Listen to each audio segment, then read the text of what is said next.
Hey guys, Luke here, and welcome back to episode 13 on my West Tigers career mode, coach mode, manager mode, whatever. Now, in this episode, I'm going to be taking on the Melbourne Storm. As you can see here, they're in third place. I think they might be, tied for first, something like that. But they definitely have been first at some point this season, and some would say they're the benchmark for this season. So, definitely, probably our toughest game at this stage. We are home, so we've got that, to take with us. But definitely going to be a tough game. Ben Hampton's very good in this game. I think he's done damage to us before, so you've got to look out for him. But obviously the big three are the main ones, and Jesse Bromwich is unstoppable at times. They've got Munster on the bench, so it's going to be a very, very tough game for us. And then in the second game, taking on the Raiders, I think it's at home as well. But some very, very interesting news in that game as well. Some career mode changing. It's really career changing news, but we'll get to that when it happens. Obviously, I think comment section will be quite interesting when it happens, but got to get through this game first, and it's against the Storm. And I was really looking for this one because obviously, like I said, some say they're the benchmark. They've been a really, really good side this season, and I know in everyone else's career modes, and some of the career modes I've played myself, they always seem to be the top side in grand final, everything. So if we can compete with them, I'll be very, very happy. If we can get the win, even happier. But yeah, obviously we are going into the game under the assumption that we are going to win, and we've got top four spot on the line. As you saw in the previous episode, we're currently in the top four. We are in fourth spot, and a loss in any of these games could just kill the top four spot, even top eight as a stretch there, but sort of too far in the season that it would take a lot of results going against us, but it is a possibility. But Billy Slater here, he was out in the wing for some reason. I'm not sure if Munster was in fullback or what the hell's going on there, but Billy Slater finds himself on the wing there up against Chris Lawrence, and the rest of the side just didn't react fast enough. And Billy Slater, you give him half a gap and he's straight through. Now Cameron Smith, can he kick the goal? Yes, he can. He sure can. A good goal kicker, Cameron Smith, and he's cool under pressure and slots that one from the sideline. Straight from the kickoff here. And they pass it to probably Jesse Bromwich or whatever, and it's absolutely steamrolls Pat Richards. Want to show that, and at this stage, I just want to show there was a bit of dominance by the Storm, although the scoreboard doesn't really reflect it, but everything had been the Storm. But it does start to change a little bit throughout the game here. You see Dean Hallertau, who's announced his retirement the last game, gets it to Chris Lawrence there, and we'll be opening our account for this game here. Chris Lawrence, he takes it around a little bit, maybe could have went under the post, but we'll take that try. And nice little play there. I think Tedesco threw the pass to Hallertau, and then Hallertau, obviously the last pass, had to draw and pass, get Slater suck it in, and it was game over from there. Chris Lawrence got enough pace in this game that he can match it with the best of them. Now Chris Lawrence comes up with a big play there, jumping on that ball. Also, it was a bad pass by what I assume would be Tohu Harris, and then we followed up with a nice little run there by Marty Tapau, and it's going to result in a penalty. So you can see there, sin bin, final warning. And as you've seen in the past, if a sin bin happens, we are very deadly with that sin bin there. But Rory Farah puts a little kick for himself, and he ends up scoring. Farah with half hair, he's got the ball spot straight through the middle in the player photo. But yeah, nice try there from Farah. And then Pat Richards starts it out to the left. Didn't hit it in the sweet spot, which is disappointing. But it started out in the left, which part for a second I was thinking, oh man, it's worked out perfectly. It's going to curve back around, but no, it didn't. And 10-6 it is at the break with Richards missing that goal. So I'd say that is successful first half in my opinion, considering Storm had the potential to blow us away at times in that game, but they didn't do it. Now, this isn't going to be a great start to the second half, and that's not what you want. Be right in the back from the start there. And Tedesco holds on a little bit too long, gives away a penalty, so we're defending our line here, which isn't what we want there. And Marty Tapau sort of falls off that tackle, I think it was, but Farah came up with the main tackle.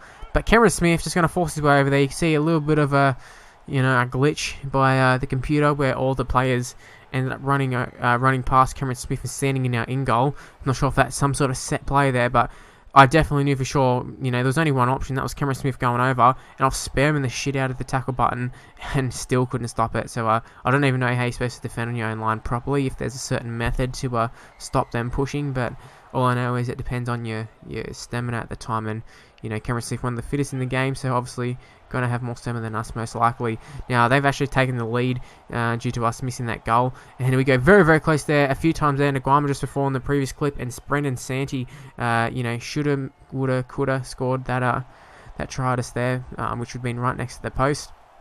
but he didn't, and we're going to be made to pay here. It's Ben Hampton, they go down the other end, they put up a bomb, and it's Ben Hampton, played a little bit of fullback, mainly 5'8", hasn't seen too much time in first grade in real life, but on this game, he's probably the ideal 5'8", to be honest with you. Got the speed, pretty all-rounder. But we do pick off a little pass here, Siren, and it was very telegraphed that. And this stage, that miss from the sideline by Richards could come in to play big time here. But just got to draw and pass here. Halatau gets it to Simona, and Simona blows it. I'm not sure if he went for the pass. Well, I know he went for the pass, but let's just go on the assumption that he dropped the ball there just to save myself from feeling stupid. Right here, Simona did what he should have done the first time and just held the ball, but, too late now, too little too late. Or is it? Kevin Laguama goes in for the spectacular try in the corner, and he does what he does best, that's finishing off tries. Now, Pat Richards got a somewhat important kick, and he nails this one right in the sweet spot that time. 2 from 3 for Paddy Richards. We're down by 2, and, we got one final chance here. We went to the left the first time, and we forced a pass there. Curtis Siren, and it was just too hard to try and score in that situation, and I'm not sure who it was who ended up putting it down, but it went straight into the chest of the player, and we ended up losing that one, but I can be kind of proud with the performance. I mean, our completions weren't the greatest. You can see we had less errors in the Storm, which was nice, but look at that missed tackle count of 24 isn't great, and the amount of line breaks Melbourne made isn't something to be left there's a lot to be left desired, but at the same time, I thought we were quite good. Now, with the retirement of Dean Halatau, went and made a panic buy. Now, I don't really know how to pronounce the name, but it was a Rabbitohs player, and I believe it's an under-20s player, and we went for him because obviously his age overall and his salary demands were very, very low. Probably his first full-time NRL contract, so I'm pretty happy to bring this guy on board. Hopefully we'll have to learn his name for next season, but in terms of game time, I'm not really sure who, what's going to be our lineup for next season. Obviously, we've made a lot of big signings: Thaiday, Glenn, Griezmann, Mike Cooper from the Dragons. There's a few other players, Cheekham, and some players like that. So we've got a lot of second roles on deck, but this guy looks like he could be a great option there.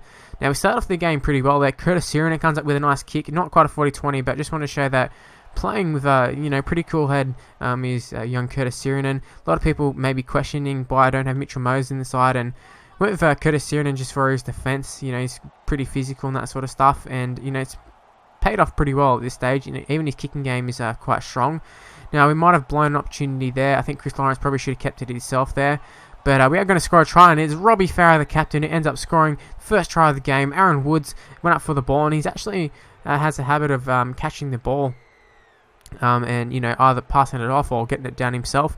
I think Marty Tapau's also another one who gets his hand on the ball quite a bit for a prop. But yeah, Robbie Farah, always nice to see the captain getting a try, and we actually appreciate him in my career mode. But then the Raiders go up the other end and do the exact same thing, tap it back. Paul Vaughan this time on the receiving end of it, and he just dives over. Obviously, he was already over the line when he caught it, pretty much. But yeah, it's up to us to bounce back from that. And Tedesco up against his, it was a potential club for him. It was supposed to be. But Tedesco ended up not quite making it there. But then Robbie Farah takes advantage of it and scores his second try of the game in the corner. Palmed off one.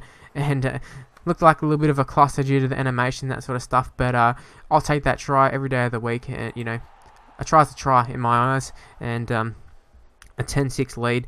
That's something that I don't mind. Now, Raiders here. Somehow get the ball back. Now, if someone can explain to me how they get the ball back and that wasn't a penalty for obviously kicking it out in the full, I'll never know. And then as a result, they end up scoring a try, which Jared Croker's going to kick the goal straight over, 2 from 2. So they now got the lead off what I believe was a major screw-up by the referee. And, this could have major effect in terms of the rest of the season. And then right here, disaster has struck. Robbie Farah has fractured his wrist. What does this mean for Robbie Farah? We'll find out after this game, but until then, we just got to be dealing with that. And right in the stroke of halftime, we had a chance there. I don't know who it was, maybe Halatau, or I think it might be Lolo or someone. He went over for the try, but he actually spills the ball, and it's going to be a no try. It takes us to halftime. That was the final chance in the half, literally the final possession, as you see there. But very, very disappointing news for Robbie Farah, and hopefully he's not out for too long, but we'll definitely have news on how long he's out for. But it doesn't look too good, I have to say. But in terms of this game, I think Dean Halatau ended up slotting into hooker. And, obviously I was talking about his versatility, Dean Halatau, and I think it was the previous episode, talking about his versatility, and obviously hooker, his position he's played a fair bit of. I think he's even played for New Zealand at hooker, so one of the better players you could throw in hooker if an injury occurs in that sort of situation. And as you saw there, we regained the lead, we just kicked the goal, and right from there, it just hasn't been a good start to the second half for the Raiders. And right here, Curtis Sirenen gets a nice little pass away, and now Kevin the Grime finds himself with the ball, cuts back inside, and a great tackle there by Cesar Wong, I believe it is. But Dean Hallertau gets a pass. Curtis Sirenen, can he power his way over? Yes, he can. Curtis Sirenen. That is a great little player there by young Curtis Sirenen, somewhat of a prodigy at the Tigers.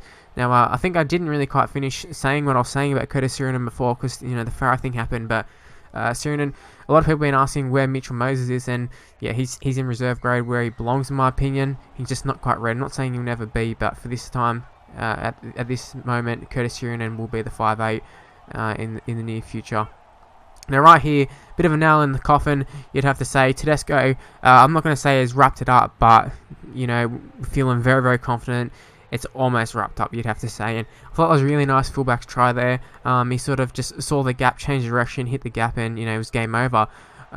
Or is it game over? As we end up making a really fortunate error there. Now what happened was, I was trying to make a little run to one side, just get the dummy half out of a little bit of a dart, get the forward on momentum and pass it to him.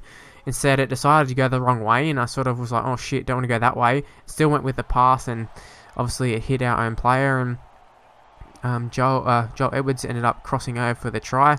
Now, thankfully, it's not going to pay. It's not going to make that much of a difference, as we already had a huge lead, and then it just increases by another one. Now, we didn't particularly need this field goal, but I decided to be safe than sorry and just get an extra 1 point. Now, I know it's only an 11-point lead now, and obviously, usually you take it when you have a 13-point lead or whatever, but it does mean that Jared Croker will need to kick that goal. Now, right here, not a great result from the set before. We made good meters in terms of forwards, but last tackle option was absolutely atrocious that time, and is that the young players buckling under pressure. I've been talking about Sirenen and Brooks being pretty cool under pressure for us, but they crumbled a little bit there. But Sirenen follows it up with a really nice play, really nice kick from dummy half there when we needed it, but the kick chase was atrocious here, and Joseph Leilua off, I was going to say off the bench, but he's actually been starting the New South Wales centre, funnily enough. He crosses over and he just barged straight past Tedesco. I think actually it was Nguama who was at the back there for some reason, and they kicked the goal.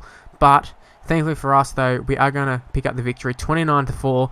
I'm not sure how important that would have been. I'm pretty sure Kroger probably would have ended up kicking the goal had they scored again, but thankfully for us, they didn't. They didn't really have another chance, but here's the big news of the episode. You can see here, Robbie Farah would actually be out for 57 days, and as effective immediately, he's ended up retiring due to ongoing injury problems, and what a disappointment that is. And not only to this season, but next season, he's our captain, and we've seen this season without Robbie Farah, we're a whole different side, especially during the Origin period.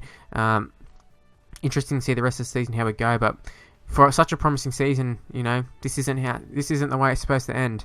We do have Sherrington. I'm not sure the pronunciation exactly, but I'm going to say Sherrington. We've got Lawani who can step in, but in terms of the near future or whatever, none of them are really anywhere near Robbie Farah's standard, so it's going to take a huge effort for us to do any damage in the finals. But I can see there retaining our 4th spot somehow, some other poor results from other teams, but yeah, it's going to take a miracle for us to do something major in the finals, but you can't rule us out for sure. I think I saw enough in today's episode to show that we can fight at least, but not looking promising. Anyways, thanks for watching the video. I hope you have enjoyed it. If you can leave a like, that'd be very much appreciated. Subscribe to my channel. Leave a comment. I'll take a look and reply for sure. Yeah, if it lets me, that is. Make sure you get Google Plus or whatever.